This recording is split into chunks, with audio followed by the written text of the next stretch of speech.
சாய் பக்தர்களுக்கு என் அன்பு வணக்கங்கள். ஓம் சாய்ராம். என் அன்பு குழந்தையே, பதற்றப்படாமல் இந்த சாயப்பா சொல்வதை கேட்டுவிட்டு போ. நீ நினைத்த காரியத்தை நடத்தி தருவதற்குத்தானே நான் இருந்து கொண்டிருக்கின்றேன். ஆனாலும் உன் மனம் கதறிக்கொண்டிருக்கின்றது. உன் மனம் பதறிக்கொண்டிருப்பதை அறிந்துவிட்டுத்தான் உனக்கான வெற்றியை எப்படி பெற வேண்டும், யார் உன் வாழ்க்கையில் வந்தால் நீ நன்றாக இருப்பாய், உன் வாழ்க்கைத்தான் அடுத்த நிலையை எப்படி அடையப் போகிறாய் என்ற உண்மையை சொல்வதற்காக வந்திருக்கின்றேன். நீயோ இங்கு நமக்கு என்ன நடக்கிறது, ஏது நடக்கிறது என்று தெரியாமல் திரும்ப திசையெல்லாம் தடைகள் மட்டும்தான் வந்து கொண்டிருக்கின்றதோ என்று உன் மனம் தளர்ந்து கொண்டிருக்கின்றாய். கலங்காதே குழந்தையே. பிறப்பு என்பது இறைவனின் அழகான படைப்பு. அடுத்து நமது இறப்பு என்பது இறைவனின் அழகான அழைப்பு.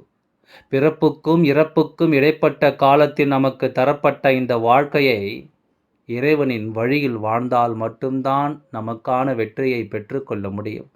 யார் என்ன சொல்லிவிட்டு போனாலும் அதை நீ அப்படியே விட்டுவிட்டு உன் வாழ்க்கைக்கான பயணத்தில் நகர்ந்து கொண்டே வாழ்வில் தெரிந்தோ தெரியாமலோ சில தவறுகள் நடந்து கொண்டு தான் இருக்கின்றது.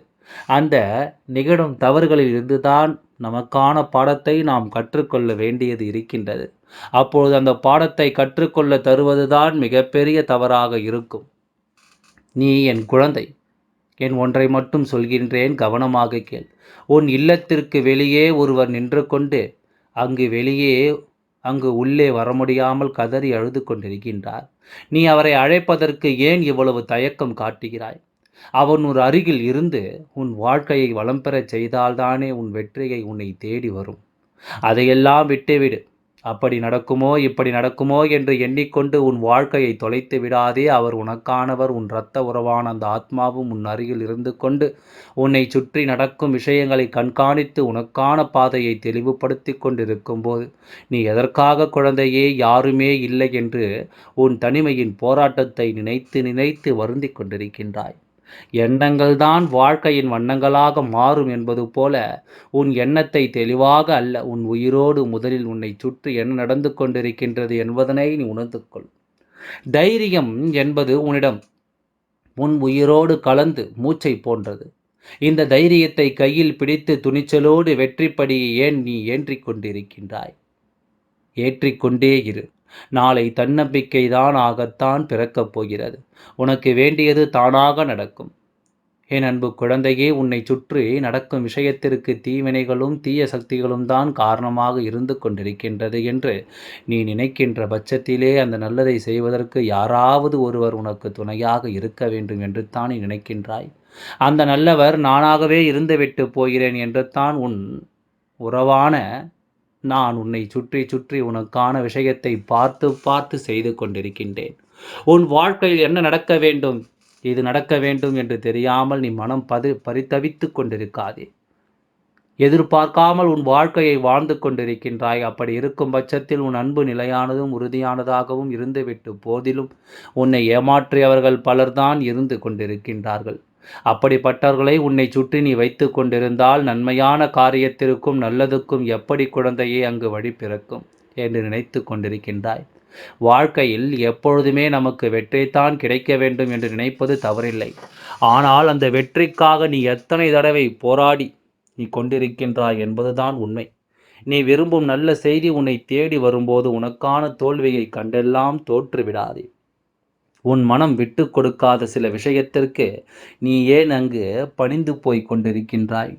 தோல்வியை தாங்கிக் கொள்ளும் மனம் மட்டும் இருந்துவிட்டால் அதுவும் நமக்கு ஒரு வெற்றிதான் என்பதனை மட்டும் நீ உணர்ந்து கொள். போகின்ற இடத்திலெல்லாம் தடைகள் மட்டும்தான் வந்து கொண்டிருக்கின்றது. இன்று என்ன வேண்டாம், அந்த தடைகளையும் தாண்டி உனக்கான பாதையை தெளிவுபடுத்தி கொள்ள இந்த சாயப்பா நான் இருந்து கொண்டிருக்கின்றேன் என்பதுதானே நிதர்சனமான ஒரு உண்மை. வாழ்க்கையில் தெரிந்தோ தெரியாமலோ சில விஷயங்களை நடத்தி கொண்டிருக்கலாம். அதை இயற்கையானது தான். ஆனால் அதையும் தாண்டி நீ ஜெயிக்கின்ற காலகட்டத்திற்கு சென்று தான் ஆக வேண்டி இருக்கின்றது. அது காலத்தின் கட்டாயம். வரும் பாடத்திலிருந்து உனக்கான விஷயத்தை நான் ஒவ்வொன்றாக செயல்படுத்த ஆரம்பித்திருக்கும் போது சற்று நீ சிந்தனை செய்து கொள்வாய். இந்த பிரச்சனை வந்த பிறகு இப்படித்தானே நான் இருந்து கொண்டிருந்தேன் என்று அதை பற்றி என் நினைவுகளோடு நீ இருந்து கொண்டிருக்காதே. வாழ்க்கையில் எப்பொழுதும் வெற்றி கிடைக்கும் என்று எண்ண வேண்டாம். நம்ப போராடித்தான் ஆக வேண்டும். சில சமயங்களில் என்ன நடந்தாலும் அதை ஏற்றுக்கொள்ளும் மனநிலைக்கு நாம் வந்துவிட்டால், எந்த விஷயமாக இருந்தாலும் சரி, அதை எதிர்த்து நின்று போராடும் தன்மைக்கும் நான் வந்து விடுவோம் என்றால், நமக்கான பாதையை நம்மால் தெளிவுபடுத்திக் கொள்ள முடியும். வாழ்வில் எதிர்கொள்ளும் சிக்கல்களை சிரித்துக்கொண்டே கடந்து போக முடிந்தால், உலகில் உன்னை விட வலிமையானவர் இங்கு யாரும் இல்லை. அதனால் அந்த சிக்கல்களை பார்த்து பயந்து ஓடாமல், உனக்கான பாதையை தெளிவுபடுத்திக் கொள். உன்னை சுற்றி இருக்கும் அந்த ஆன்மாவும் எனக்கு எது நல்லது என்று பார்த்து பார்த்து செய்து கொண்டிருக்கின்றது.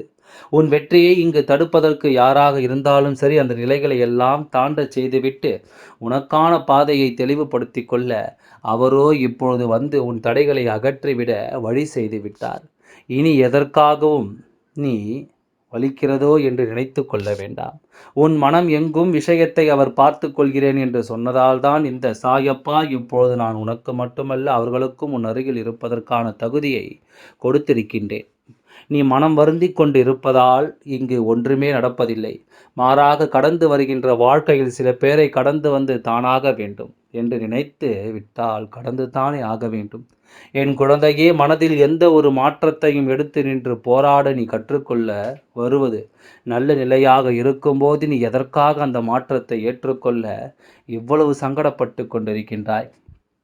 சிக்கல்களை கடந்து வந்து தான் உன் வாழ்க்கைக்கான நிலையை பெற்றுக்கொள்ள வேண்டும் என்று உறுதியேற்றி விட்டாலே போதும். உன் மனதின் வழிகளை நான் பார்த்து கொள்வேன். நீ நம்பிக்கையோடு செயல்படு. வருகின்ற காலங்களில் உனக்கு நல்லதாகவும் நன்மையானதாகவும் அளிக்க இந்த சாயப்பா இருந்து கொண்டிருக்கின்றேன். எந்த உறவான அந்த ஆத்மாவும் கதறிக்கொண்டிருக்கும் பட்சத்திலே அவர்களுக்கு பிடித்தமான செய்தி நீ செய்துவிட்டு உன் வீட்டிலேயே அவரை அழைத்துவிட்டு வருகின்ற காலங்களை நீ சந்தோஷமாகத்தான் இருப்பாய்.